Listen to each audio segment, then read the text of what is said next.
It was a Tuesday when everything snapped, not in a dramatic, movie-style explosion of yelling and door slamming. No, it was quieter than that. It was the kind of snap you feel in your chest, subtle but final, like a hairline fracture becoming a full break. My name's Aiden, I'm 28, and until 3 weeks ago, I lived with my parents in the same house I grew up in. It wasn't ideal, sharing a roof with your folks at nearly 30, but I had a plan. I'd been working full-time at a logistics firm for 5 years, slowly building up savings. No vacations, no big splurges, not even a proper gaming setup. Every paycheck, I'd set aside what I could, tucking it into a high-yield account titled simply, First Home. It wasn't just a dream, it was the dream. My escape. My someday. I didn't mind living in the converted attic above the garage for a bit longer if it meant that one day I'd have keys to a place that was mine. I'd scroll through listings late at night, imagining what I'd do with a tiny backyard, how I'd paint the walls, the kind of quiet that didn't come with footsteps above your ceiling or the sound of your dad's TV bleeding through the floorboards. My parents knew I was saving. They even used to make little comments about how disciplined I was. At Christmas last year, Dad clapped me on the back and joked, "You'll own a house before you own a new pair of shoes." I laughed too. At the time, it still felt like we were on the same team. The dynamic in our house wasn't toxic exactly, but it wasn't balanced either. My younger sister, Brianna, moved out when she was 21, but even now at 25, she had this magnetic pull over our parents. Every time she came home, they lit up like the sun had walked through the door. She'd tell stories about work, she's in marketing, and they'd hang on every word like she was delivering a TED Talk. If I mentioned anything about my job, it was always, "That's nice, dear," followed by a quick pivot to Brianna's latest accomplishment. She had recently gotten engaged to a guy named Chase, who was, to his credit, very polite, very clean-shaven, and very into craft cocktails. The wedding planning had taken over every dinner conversation, even though it wasn't happening until next year. Still, I kept my head down. I was used to being the afterthought, the responsible one, the quiet fixer. Need someone to help move a couch? Aiden. Can't figure out the printer? Aiden.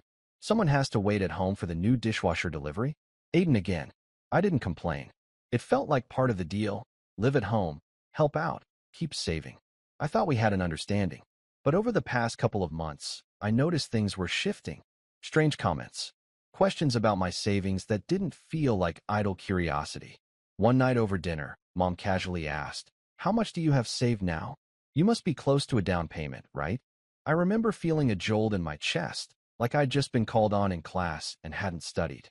I shrugged it off with, "Still saving. Not quite there yet." She nodded, but something about the way her eyes narrowed stuck with me, like she was adding something up. Then the kitchen demo started. It wasn't a small facelift. It was a full gut job, cabinets torn out, walls knocked down, shiny new island planned, marble countertops, new appliances, the works. It caught me completely off guard.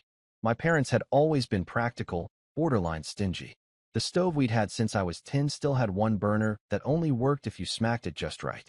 I remember coming home from work one Friday and seeing the fridge unplugged, shoved into the hallway. The next morning, contractors were there, boots stomping across the tile as they took measurements and shouted instructions. I asked about it at dinner that night, keeping my voice light. Did I miss something? When did we decide to remodel the kitchen? Dad barely looked up from his plate. Your mom wanted a change. It's been overdue. Mom gave me a smile that didn't quite reach her eyes. We figured it was time. And it benefits all of us, doesn't it? I nodded slowly, still unsure why it felt off. But the bigger hammer was yet to fall. It came a week later, when I was trying to log into my bank account to check my balance, and the screen flashed a message, "Insufficient funds." At first, I assumed it was a glitch. I backed out, refreshed the page, tried again. Same thing. I blinked at the number. Zero. Not a dollar left in the First Home account. I just sat there, staring at the screen like it would explain itself. It didn't. I ran downstairs, phone in hand, adrenaline rising like a tidal wave. "Did one of you touch my account?" I asked, trying to keep my voice steady. Mom didn't even blink. "Oh, that," she said, wiping her hands on a dish towel. "We used it for the kitchen remodel." I laughed. I actually laughed. "What are you talking about?" She turned to face me, lips pressed together. "You live here, Aiden. This house is your home too. We needed a new kitchen, and you benefit from it just like we do. It felt like the floor had dropped out beneath me. That was my life savings. And now it's part of your home, she said, like I was being difficult. Don't be dramatic. I turned to Dad. You're okay with this? He gave me a half-hearted shrug. We'll all enjoy it. You can't take money with you when you're dead. That was when I asked the question I didn't want to ask. How did you even access my account? Mom smirked. That same tight little expression she made when she thought she was being clever. We know your password. You use the same one for everything. Always have. You left your laptop open one day. My stomach dropped. I felt exposed. Violated. Not just because they stole from me, but because they'd snooped, cracked into something that was supposed to be mine. They didn't even try to hide it. They acted like it was normal. Like it was fair. That night, I didn't sleep. I packed. I froze every account I had. Changed every password. Called the bank, flagged the transaction. They said they'd open an investigation, but since it was technically a family transfer and I hadn't filed a police report yet, there was little they could do right away. I didn't bother arguing. I was already done. I left at 3 a.m., before sunrise, just threw my duffel in the car and drove to my friend Logan's place across town. He'd offered me his spare room months ago when his roommate moved out, and I'd said no at the time. But now, the key he'd given me just in case burned in my hand like a lifeline. I didn't leave a note.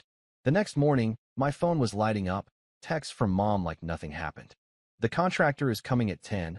Can you make sure you're home? We need to decide on the backsplash today. And finally, when I didn't reply, where are you? Then came the kicker. 2 days later, the contractor called me. Personally. I had no idea how he got my number. Hi, Aiden. Your mom said you'd be handling payment for the counters this week. Just wanted to confirm the transfer time so we can stay on schedule. I didn't even respond. I stared at my phone, heart pounding, as the realization hit me harder than anything else had. They weren't done taking. They were still expecting more. And that was when I knew. This wasn't over. Not by a long shot. I didn't respond to the contractor's message. I just let it sit there on my phone like a ticking bomb. I wasn't ready to confront it yet. I wasn't even sure how to process it.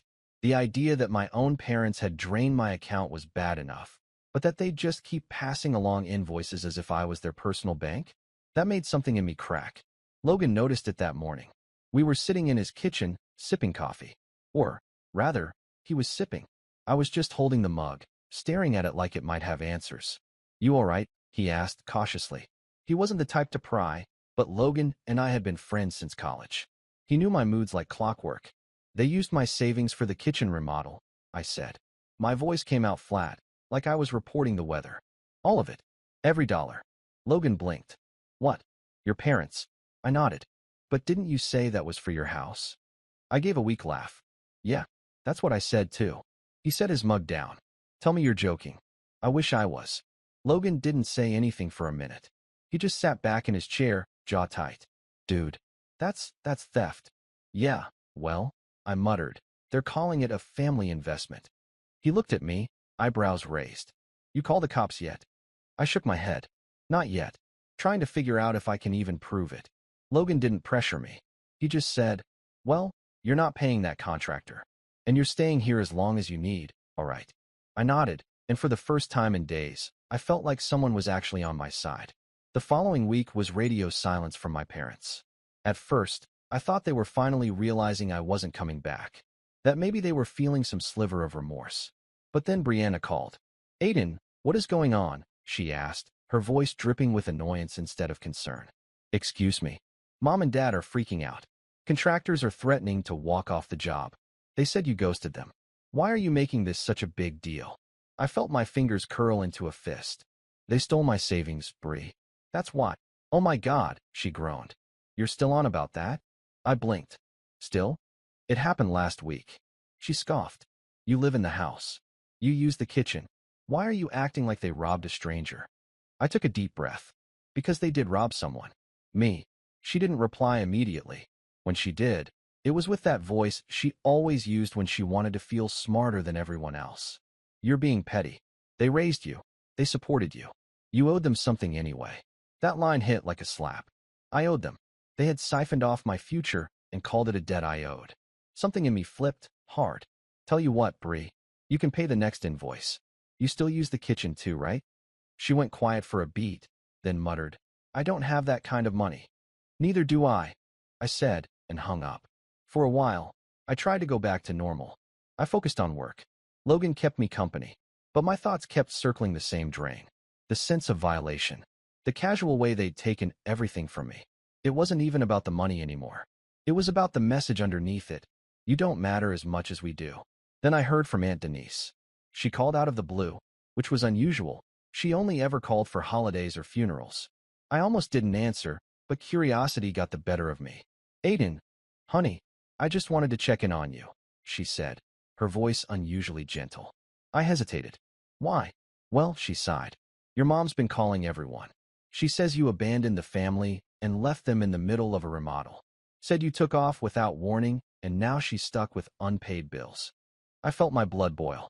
She what? She's making it sound like you committed some kind of betrayal, Denise continued. Like you were supposed to help out, and you ditched them instead. I wanted to scream. Instead, I took a breath and said, she stole my life savings, Denise. I didn't abandon anyone. There was a long pause. Then, to my surprise, Denise said softly, I figured there was more to the story. I told her everything. Not for pity, just to get it out. I told her about the hacked account, the smirk, the contractor, Brianna's lecture. She didn't interrupt. She just listened. When I was done, she let out a low whistle. Wow, that's a lot. Yeah. You know, Aiden, she said. I always knew your mom could be forceful. But this is different. That word stuck with me. Different. It validated everything I'd been struggling to articulate. It wasn't just a misunderstanding. It was a betrayal. Over the next week, I started to see the ripple effect. I got texts from extended family, cousins I hadn't talked to in years, all asking the same question. Why did you bail on your parents? Why would you leave them hanging? Is it true you emptied your own account just to spite them? They were rewriting the narrative, painting me as the selfish son who didn't want to help. And the worst part? People believed them, because I'd always been quiet, passive, the one who never made waves. I was being erased and replaced with a caricature, all while they basked in their new quartz countertops. One afternoon, Logan came home with takeout and tossed me a soda. You doing okay? I shrugged. As okay as I can be while my parents tell everyone I'm some financial terrorist. He chuckled. That's a hell of a title. I smiled weakly. Then my phone buzzed again. This time, it was an email. Subject line, payment reminder, final notice. It was the contractor. Again, he'd attached the invoice. And this time, he CC'd me and my father. I scrolled through the email, heart pounding, and then froze. There it was. A copy of the signed estimate, with my name on it. Except, I never signed anything. I printed it out and looked closer. The signature was close. It even matched how I signed. But I knew my own hand. I never authorized that. I never even saw that document. They forged my signature, I whispered. Logan looked up. What? They forged my signature to make it look like I agreed to pay for the counters. He stood slowly, eyes hardening. That's illegal, dude. I nodded slowly, a mix of fear and fury building in my chest. I sat down, printed another copy, and opened a new folder on my desktop. For the first time, I wasn't just reacting, I was documenting. Screenshots, emails, texts, call logs. I filed a fraud report with my bank. I called the contractor and told him, flatly, that I had not signed that estimate, and that any future invoices would be considered harassment. He didn't reply, but the next morning, I got another call. This time from my dad. Aiden, he said, tone sharp. What the hell did you tell the contractor? I didn't answer right away. Do you have any idea how embarrassing it is for us to get a call like that? We trusted you. That was the moment. That exact sentence. We trusted you. I almost laughed. You trusted me? I said quietly. You hacked my account. You stole my savings. You forged my signature. And you trusted me. There was a beat of silence. Then he said, well, maybe if you weren't so selfish, we wouldn't have had to. That was it. The final crack. Something broke wide open inside me. All the years of brushing things off, of letting them take without pushing back, of being the good son, the patient one, the afterthought. I wasn't going to be their ATM. I wasn't going to be their scapegoat. Not anymore. And that's when I started making real plans. Plans they wouldn't see coming. I didn't sleep much the night after my dad said, maybe if you weren't so selfish, we wouldn't have had to. The words repeated in my head like a skipping record. I laid in Logan's guest room, staring at the ceiling fan spinning slowly above me, feeling like the world had turned inside out. They stole from me, lied about it, forged my signature, tried to bury me in debt. And when I pushed back, they made me the villain. That was the bottom. The moment it all finally sank in. Not just what they did, but what it meant. I wasn't going to get an apology. There was no lesson they'd suddenly learn, no warm family reconciliation scene waiting in the third act. They believed they were right, justified, righteous even. And that realization, that hollow, bitter truth, wasn't just painful. It was freeing. That night, around 3 a.m., I got out of bed, made a list, and for the first time since leaving home, I stopped reacting to them and started focusing on me. Step 1. Get my money back, or as close to it as I could. The fraud claim I submitted to the bank was still under review, and I wasn't holding my breath. Technically, the transfer had been from me to a household account, which blurred the lines for them. But the forged signature? That was a different story. I scheduled an appointment with a lawyer the following week, someone who specialized in financial abuse and family fraud. Logan's coworker had gone through a messy inheritance battle and highly recommended the guy, an older attorney named Harold, who looked like he hadn't smiled since 1993 but had eyes like a hawk. He took one look at the forged document and said, "We can work with this." Hearing that alone felt like breathing after being underwater too long. Step 2. Get out of survival mode. I'd been drifting emotionally, eating whatever Logan had in the fridge, answering work emails mechanically, avoiding social media like it was poisoned. But slowly, I started reclaiming my rhythm. I changed my phone number, closed the old email tied to all my family contacts, and created a new one just for personal use. I picked up an extra freelance side gig doing logistics consulting online, and it paid better than expected. 2 weeks in, I'd already pocketed enough to start building a new savings account. This one under two-factor authentication, and with a password even I could barely remember. I didn't tell anyone. Not Logan, not my coworkers, no one. I was done explaining myself. Done seeking validation. This rebuild was mine. Step 3. Set boundaries. Iron once. Mom sent me a text one morning out of the blue. "The fridge came today. Looks amazing. You should come see it." Smiley face. No apology. No acknowledgement. Just an emoji and an invite to admire the thing they bought with my money. I didn't reply. She followed up 3 days later. "Brianna's coming over Sunday for dinner. You're still welcome, you know." I stared at that one for a long time. Welcome. Like I was a guest in a home they gutted me to renovate. I didn't block her. I just muted the thread. No more giving their words real estate in my head. Around that time, Logan came home from work one evening holding a 6-pack and 2 burritos. "You are not going to believe what I found," he said, plopping down at the kitchen table and pulling up his laptop. It was a real estate listing. A small one-bedroom condo about 20 minutes away. Nothing fancy, no backyard, no fireplace, no Instagram-worthy lighting, but it was clean, well-maintained, and more importantly, affordable. "Thought you might want to look," he said. "I know you're still recovering, but figured it couldn't hurt to browse." I didn't say anything for a moment, just stared at the screen. The pictures, the hallway, the modest little balcony, a place that could actually be mine. "I'm not ready yet," I said finally, voice quiet. "But thanks." He nodded, didn't push, just handed me a burrito and cracked open a beer. I didn't open the listing again for 3 weeks. But when I did, I saved it, just in case. As the weeks rolled on, the pieces kept falling into place. The lawyer had sent a demand letter to my parents, outlining the fraud and requesting repayment under threat of civil suit. I hadn't told him to go nuclear. He did it himself after reviewing everything. Harold was blunt. "They're banking on you being too nice to fight back. Prove them wrong." The response came 2 days later. A formal letter from a different lawyer, one I recognized as a family friend. It was patronizing, full of soft language like familial misunderstanding and mutual benefit. At the end, it offered a settlement, $8,000. They took nearly $38,000 from me, and they offered 8. I didn't even have to think about it. I told Harold to reject it outright. He raised his eyebrows. "You sure?" I nodded. "They don't get to lowball their way out of this." He leaned back, clearly pleased. "Good. Let's proceed." For the first time in my life, I wasn't playing the peacekeeper. I wasn't smoothing things over, shrinking myself down to avoid conflict. I was standing up, and it felt good, not loud or dramatic. Just solid. Like I'd finally grown a spine thick enough to carry my own weight. And then some. Around that same time, something unexpected happened. I got promoted. It wasn't flashy, a new title, a modest pay bump, but it came with more autonomy and the freedom to work from home 3 days a week. My manager, Alicia, pulled me aside and said, "You've been dialed in these last couple months. Keep this up, you'll go far."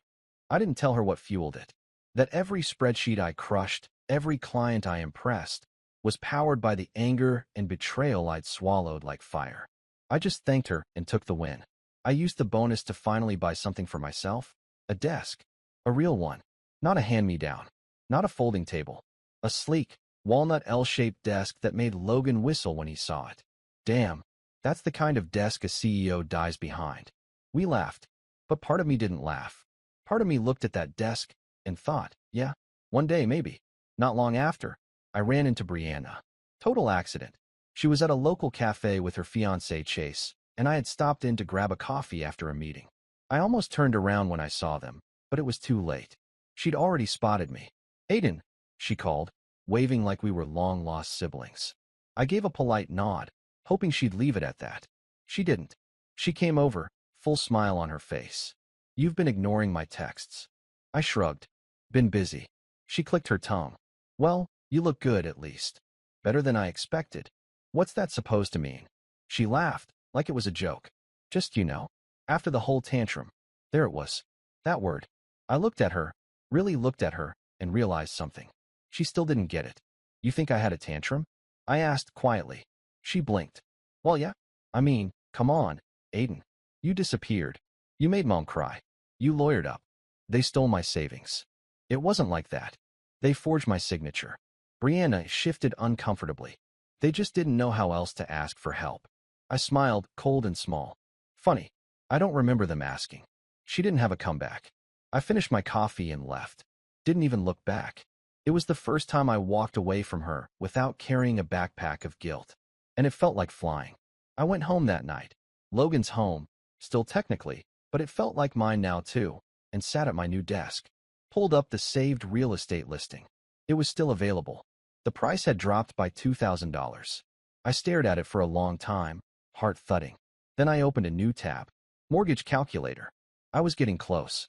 Closer than I'd ever been. And as the numbers came together on the screen, a small smile curled at the edge of my lips. They took a piece of me, but I was building something better. Quietly. Steadily. They thought they'd buried me. They didn't know I was a seed. It was a Tuesday again. Strange how Tuesdays seemed to mark turning points in my life. The first time they stole from me, it was a Tuesday. And now, months later, I was holding the final bank letter confirming the fraud ruling in my favor, also on a Tuesday. The bank hadn't recovered all of the funds, but they returned a little over $18,000 to me. That, combined with the extra freelance work and my now even higher paying promotion, Alicia had bumped me again after I helped land a massive client. Put me within arm's reach of something I hadn't dared think about in months: homeownership. On my terms. I sat at my desk, that sleek walnut L shape that had come to symbolize everything I was quietly reclaiming, and stared at my laptop. The real estate listing was still bookmarked in my browser, but I hadn't clicked it in weeks. Not because I wasn't ready, but because something had shifted. I no longer just wanted to move on. I wanted to make it matter. It wasn't about revenge at first. Not consciously. But once the pieces began to fall into place, once I started noticing just how deep my parents' manipulation went, I knew that just walking away wasn't enough. I wasn't going to yell. I wasn't going to burn bridges in some big, dramatic blowout. I was going to let the bridge collapse under them, brick by brick, while I stood on the other side and watched.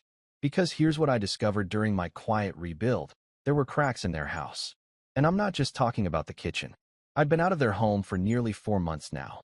The lawyer Harold was working the civil case slowly, deliberately, and methodically, knowing full well my parents were bluffing their way through their own lawyer's weak defense. In the meantime, I started digging, not out of spite, but out of curiosity at first. I wanted to understand why they'd been so desperate. Turns out, the kitchen remodel wasn't just a frivolous project. It was a bandage, a cover-up for the fact that they were trying to refinance the house to offset other debts. I found out by pulling property records. See, after the forged invoice stunt, I realized I needed to look at everything. So I requested copies of the title records for the house and noticed something strange. A second mortgage had been taken out just months before the kitchen remodel began. That second mortgage hadn't been publicized to anyone in the family, and it was oddly timed. It had nothing to do with student loans or home repairs. Then I looked deeper, and what I found made everything click. It wasn't about me. It was about Brianna. More specifically, her wedding. Chase and Brianna had picked a venue way out of their league. Some ridiculous winery-turned-resort 2 hours north of the city, with a rustic barn aesthetic and a private chef. I hadn't asked many questions before, but now I started pulling threads. According to public records, my parents had co-signed on a private loan Chase took out for part of the venue cost. I blinked at the screen. That loan defaulted 2 months ago. So now, not only were my parents on the hook for their own debt, but for Chase's too. That explained the desperation. They'd siphoned my savings not just for a kitchen, but to buy time. They'd used it to appease contractors and keep their finances afloat long enough to avoid default. And they hadn't even told Brianna. I confirmed that later in a very casual, very strategic conversation with her while she gushed about cake tastings over a chance encounter on the sidewalk. She still believed the wedding was fully funded by a smart investment my parents made years ago. No clue it came from my bank account. No clue the roof over their heads was being quietly chipped away with every overdue payment. No clue that the kitchen remodel was just a smokescreen. The moment I understood that, something inside me settled. This wasn't just revenge anymore. This was exposure. A surgical unmasking. They built a lie so elaborate they forgot one thing. I wasn't stupid. I was quiet. I played the long game. Always had. And now, they were playing mine. I started with the civil case. Harold and I reviewed our timeline and evidence. We were approaching discovery, and their side was stalling, asking for extensions, avoiding depositions, trying to drag it out. So we filed a motion to expedite and attached the forged signature documents and included proof that my login credentials had been accessed from their IP address. The day the motion was filed, I got a call from Brianna. "Aiden," she said, exasperated, "what are you doing?" "Following the law." I replied, tone even. "You're trying to ruin them. They did that on their own." She sighed into the phone. "You know they can't afford this. Chase and I are already covering the rehearsal dinner now." I nearly laughed. Sounds like they can't afford a lot of things. Weird how they still found time to steal from me. She tried again. "Please just can't we settle this? You're not involved in this case, Brianna. I suggest you stay out of it." She hung up on me. That was the first satisfying moment. The second came a few days later. Harold called and said the judge approved the expedited motion. Depositions were now required within 3 weeks. Their lawyer would need to submit evidence or face default judgment. They were cornered. But I wasn't finished. That night, I opened my browser again. Found the listing. The same one Logan had shown me. It was still on the market. Price had dropped again. I called the realtor the next morning. She was cheerful. "It's still available. It's been sitting for a while, actually." "Why?" "Seller moved out of state. Wants to close quickly. Willing to negotiate." "Can we schedule a showing?" "Of course." "How's Thursday?" I paused. "Make it Tuesday." When I stepped into the condo, it felt surreal. Not luxurious, just real. No one else's name on the lease. No one else's energy in the walls. It was a blank slate. The kitchen wasn't fancy, but it was mine. No marble counters. No designer backsplash. Just clean lines and functional space. It was perfect. I put in an offer that night. Low, but fair. They accepted it the next morning. And then, I did something I hadn't done in months. I smiled. Not the polite kind. The real kind. The one that says, "I survived you." I started packing that week. Told Logan I'd be out in a month. He tried to look disappointed, but he couldn't hide the pride in his face. "You're really doing it," he said. "Starting over." "Not just starting over," I said, half smiling. "I'm setting the stage." Because I still had one card left to play, and I planned to use it at exactly the right moment. Here's the thing. When people build their reputation on lies, it doesn't take much to bring the whole thing down. Just one truth. Dropped at the perfect time. And I knew exactly when that would be. The wedding. It was 3 months away. And I had an invitation. They'd sent it months ago, back when they still thought I'd eventually calm down and rejoin the family fold. When they believed I'd show up, gift in hand, pretending none of this had ever happened. I hadn't RSVP'd. Not yet. But I would. Because I had plans for that day. Plans that would make every forked lie they told come back to bite them. Quietly, legally, perfectly timed. They wanted a perfect wedding? Then they shouldn't have stolen from the one person who knew exactly where the cracks were. And I had just enough time to prepare the final blow. I RSVP'd 2 weeks before the wedding. Will attend. I checked, along with the polite little box for +1. Logan laughed when I told him. I thought you were going to burn the invitation, he said. No, I replied. I'm going to frame it. The wedding was set to take place at the Evergreen Hills Vineyard, this sprawling, whitewashed fantasyland dressed up as a rustic chic wedding venue. It had string lights wrapped around every fence post, a massive floral arch, and servers in suspenders walking around with trays of miniature quiches and cocktails that probably had rosemary in them. It looked expensive. It was expensive. And the moment I pulled into the gravel parking lot, it all felt fake. Beautiful, well-arranged, but fake. Like a stage play where no one realized the props were already cracking. Logan came with me, clean-cut in a navy suit, helping me blend in like I was just another guest. We mingled, sipped overpriced lemonade, and avoided my parents, who were floating through the crowd like minor royalty. Mom wore a floor-length cream dress with lace sleeves, trying to look like she belonged on the cover of a lifestyle magazine. Dad was stiff in his tux, his smile strained, scanning the crowd as if waiting for something, or maybe trying to avoid someone. I hadn't seen either of them since the last time they tried to convince the court it was all a misunderstanding. Spoiler alert, that didn't work. See, after the expedited court order, Harold moved fast. Too fast for them. The forged signature, the unauthorized transfer, and the mounting documentation of their deception formed a tight, airtight case. We'd filed for civil damages totaling $42,000, my stolen savings, legal fees, and additional damages for the unauthorized use of my identity and forged documentation. They tried to settle twice, first at $8,000, then at $12,000. Harold sent both offers back with a single word: insulting. 3 days before the wedding, we got the ruling. They lost. The court ordered them to repay the full $42,000, plus $6,000 in interest and $4,500 in attorney fees. $52,500 in total. They had 30 days to pay or face lien proceedings against their home. And that, in and of itself, would have been enough for some people. But not for me. Because what they did wasn't just financial. It wasn't just theft. It was betrayal wrapped in entitlement, tied with a ribbon of lies. So I didn't just want money. I wanted truth. And that's what I delivered at the perfect time. The wedding reception started around 6, just as golden hour lit the vineyard in soft amber light. The ceremony itself had been exactly what I expected, full of fake tears, dramatic vows, and Chase looking like he was about to marry into royalty. Brianna was radiant in her dress, of course, and to her credit, she genuinely looked happy. I almost felt bad. Almost. Because she still didn't know where the money came from. Didn't know what her parents had sacrificed to give her this day. Didn't know that her dream wedding was built, quite literally, on stolen ground. And now? Now, she was about to. I waited until the speeches were halfway through. They'd gone the full rom-com route.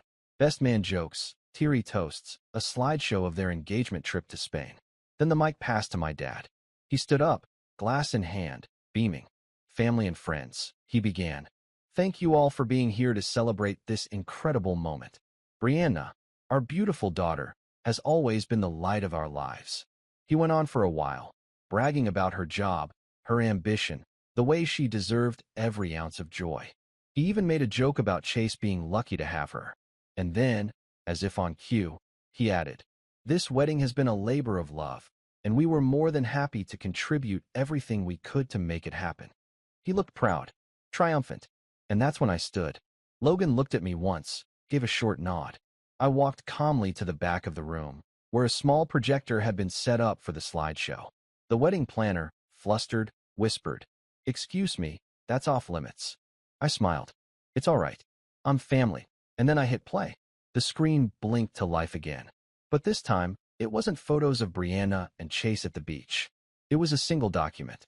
The bank transfer authorization, showing my name and account number. Then the forged signature. Then a screenshot of the ruling. Case number. Judge's stamp.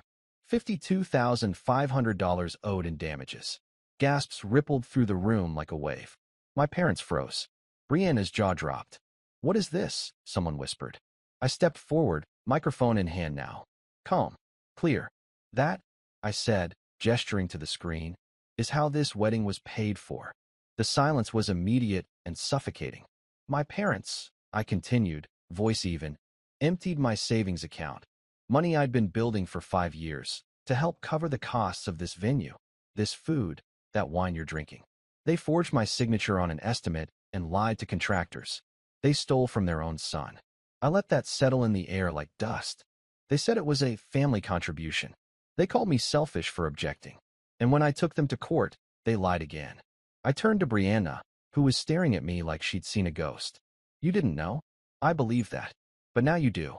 I nodded at the DJ, who promptly turned off the screen. And then I walked out. Not fast. Not dramatic. Just calm, with Logan behind me. We passed a dozen stunned faces on the way to the door. Some shocked, some angry, some deeply uncomfortable. My parents never moved. Not once. They just stood there, hollow-eyed, watching everything crumble in real time. We stepped outside into the twilight, and Logan whistled low. You really did it. Not yet, I said, because that wasn't the final blow. That came 2 days later. See, the judgment had a 30-day payment deadline. But I knew something they didn't. Their house. It was still carrying that second mortgage. That co-signed loan with Chase. Still unpaid. Between the lien I was about to file and the wedding costs, they had 2 choices. Pay me in full immediately, or lose the house. I filed the lien that Friday morning. And a week later, their lawyer called with an offer. Full payment. No negotiation. They wired the $52,500 the next day. I didn't respond to the email. Didn't return the call. Didn't even smile when the funds hit my account. Because I wasn't surprised. When people build a kingdom of lies, all it takes is one truth to bring the whole thing down. The next month, I moved into my condo. No fanfare. No ribbon cutting. Just me, a key, and the quiet peace of ownership. I set up my desk by the window. Hung my framed RSVP card above it.